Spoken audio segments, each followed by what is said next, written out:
Good morning, সবাই কেমন আছো? আজকে সকাল সকাল উঠে বাসি কাজ সেরে আমি ছাদে চলে এসেছিলাম। দেখো ছাদের আকাশটা কি সুন্দর লাগছে না সকালবেলায়। আর আমাদের বাড়ির চারপাশে অনেক মাঠ রয়েছে এবং পুকুর রয়েছে। তো সকালবেলায় ছাদটা খুবই সুন্দর লাগে, হাওয়া দেয়।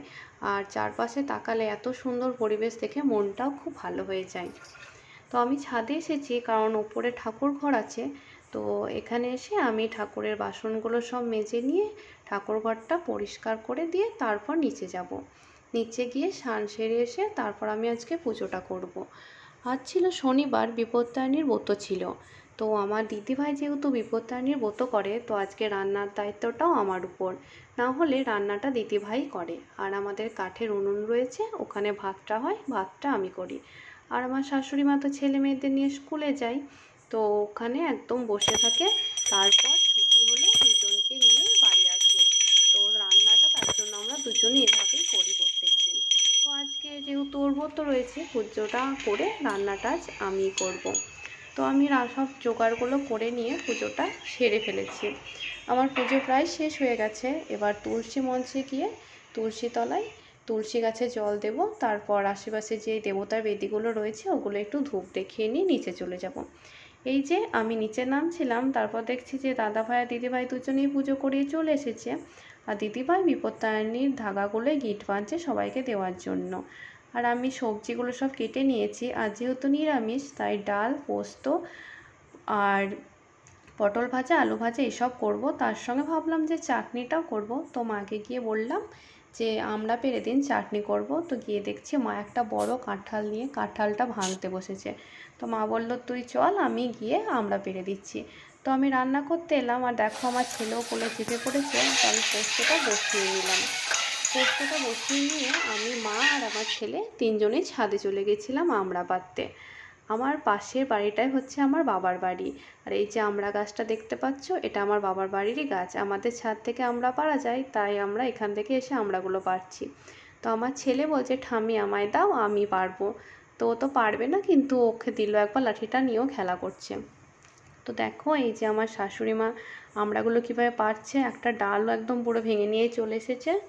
আমড়াগুলো বেশ ভালোই হয়েছে। তো আমি নিচে চলে গেছিলাম, আমার ছেলে আমাকে ডালটা নিয়ে গিয়ে দিল, দিয়ে বলছে এ নাও রান্না করো। তো আজ যেহেতু খুব সকাল সকাল রান্নাটা চাপিয়ে দিয়েছিলাম, আমার খাওয়া হয়নি। তো দেখলাম সব কমপ্লিট করতে লেট হয়ে যাবে, আমি একটু খেয়ে নিই। তো খাওয়ার পর বাইরে গিয়ে দেখছি আমার শাশুড়ি মা সজনের শাক পাততে গেছে আমাদের বাড়িতে। তো তারপর আমার শাশুড়ি মা আমার ঠাকুমাকে ডাকলো যে দরজাটা খোলো না, আমড়া পড়ে আছে, আমড়াগুলো কুড়াবো। ঠাকুমা দরজাটা খুলে দিল। আর এই সময় বাড়িতে ঠাকুমা ছাড়া আর তো কেউ থাকে না। এই সময় মা আর বাবা দুজনেই বাড়িতে থাকে না, বাবা দোকানে আর মা ডিউটিতে গেছে। তো আমার শাশুড়ি মা আমড়াগুলো কুড়োচ্ছে।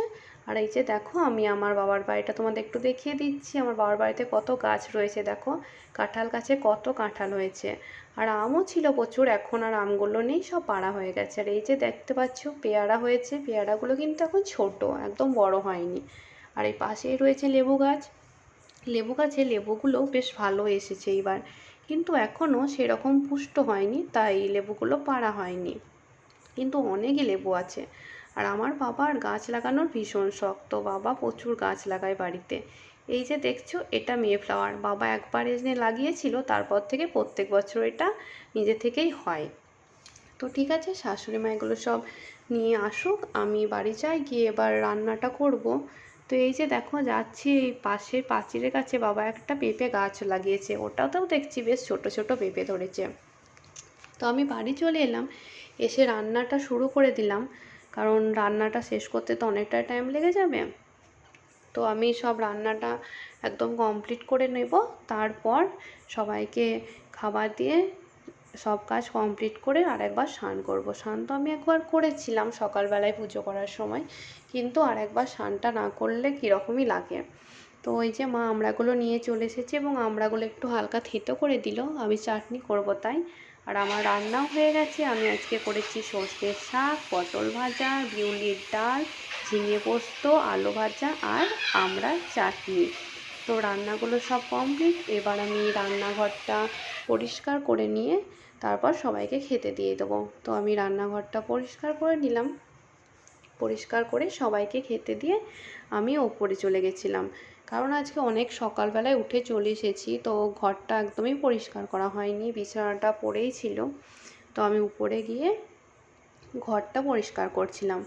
আমি যেহেতু দরজা জানলাগুলো প্রত্যেক দিনই মুছি, ঘরের যাই আসবাবপত্র রয়েছে সব কিছুই আমি প্রত্যেক দিন মোছার চেষ্টা করি, কারণ প্রত্যেক দিন মুছলে না একদমই ধুলো বসে না, আর একদিনে বেশি চাপও পড়ে না, তাই আমি প্রত্যেক দিনই সব কিছু একবার করে মুছেই দিই।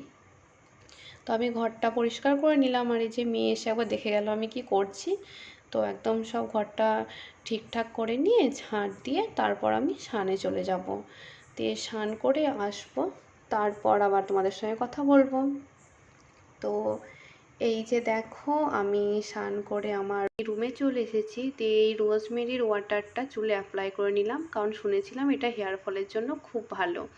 তো এটা আমি বেশি দিন ব্যবহার করিনি, কয়েকদিনই হলো ব্যবহার করছি, তাই এখন সেইভাবে ফলাফলটা বুঝতে পারছি না, কিন্তু সবাই বলছিল ভালো, তার জন্য এটা কিনেছিলাম, এবং সপ্তাহে 2 দিন ব্যবহার করার জন্য লেখা ছিল, তাই এটা আমি চুলে ব্যবহার করে নিই। তারপর কেয়া সিটির এই ময়েশ্চারাইজার ক্রিমটা আমি একটু অ্যাপ্লাই করে নিই স্কিনের মধ্যে, কারণ এটা ভীষণই ভালো, আর যেহেতু এখন অনেকটা সময় এসিতে থাকবো, তো কিছু ময়েশ্চারাইজার না মাখলে স্কিনটা একদম রাফ হয়ে যায়। তো এইটুকু স্কিন কেয়ার আমি স্নান করার পর করি। এই স্কিন কেয়ারটা করে নেওয়ার পর এখন আমি পড়তে বসবো, কারণ এই সময় আমি প্রত্যেক দিনই পড়তে বসি। এই সময় ছেলে আমার শাশুড়ি মার কাছে থাকে, তো ওখানে ঘুমায়, না হলে খেলা করে, তার জন্য এই সময়টাই পড়ে নিই, কারণ এখন পড়তে না বসলে রাতে বসতে প্রায় 11টা হয়ে যায়, ছেলেকে পড়িয়ে খাইয়ে সব কিছু সামলে উপরে আসতে অনেকটাই লেট হয়ে যায়। তো এই টাইমে এখন 3টে থেকে 6টা পর্যন্ত অনেকক্ষণ আমার পড়ার সময় থাকে। তো চলো এখন আমি পড়তে বসছি, আবার পরে তোমাদের সঙ্গে কথা বলছি।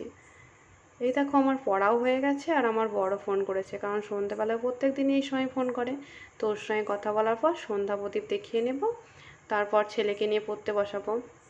তো ছেলেকে পড়তে বসিয়ে দিয়েছিলাম, ছেলেকে পড়ানো হয়ে গেছে আর ওকে খাওয়ানো হয়ে গেছে, তখনই আমার মা ফোন করলো।